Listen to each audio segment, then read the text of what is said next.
So our given, we have the price per printer. We'll write that as P. P is equivalent to $895 each. The number of printers bought, we have 4. And then for the personal computers, the individual price is 2,600. Let's write it 2,600.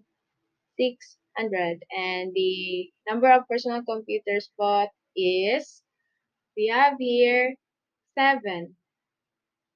Right here 7. And the price of the copier was um 3,590 each dollars. 3,590 each.